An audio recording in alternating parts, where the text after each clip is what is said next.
我要住进丝绸庄。这2头牵线的买卖要解决的问题太多了。你们丝绸庄大家都各司其职，如果再抽出1人专职此事的话，也是增加成本。我那里也一样。但如果我来做的话，我就是最合适的牵线人。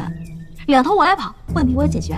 我住在你们庄子，就像是长安设在地方那种叫邸馆。哎，对，反正就是办事处，方便办事嘛。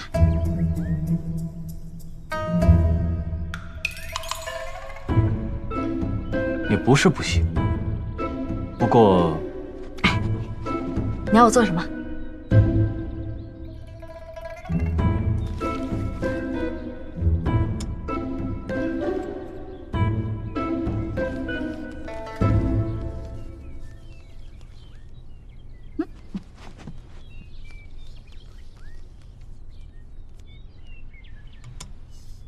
等等，这笔账我得盘算一下，别让你套进去。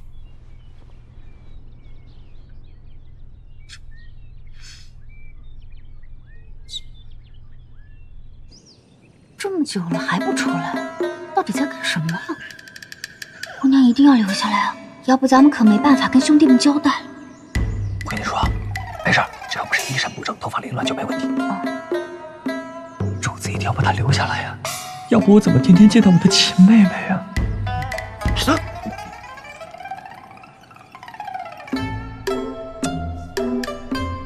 哎呀，让开！1单1成，店长您每月50单，1年下来就是……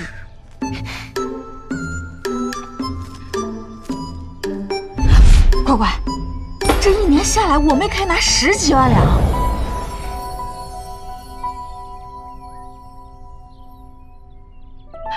生丝原料收购我们搞定，再加一条，货品押运也由我们负责。当然，按照你的要求，我能拿多少？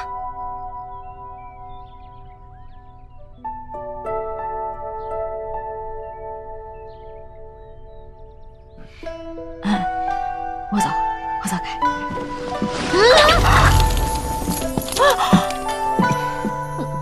我没事，我没事。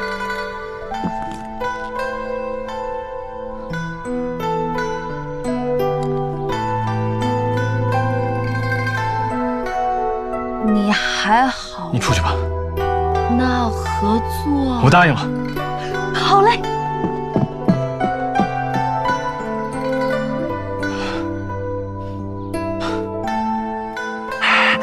出来了，快走！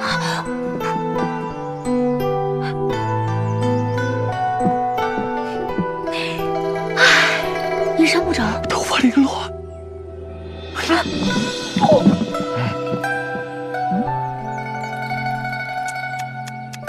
恋爱真可怕，还是钱好。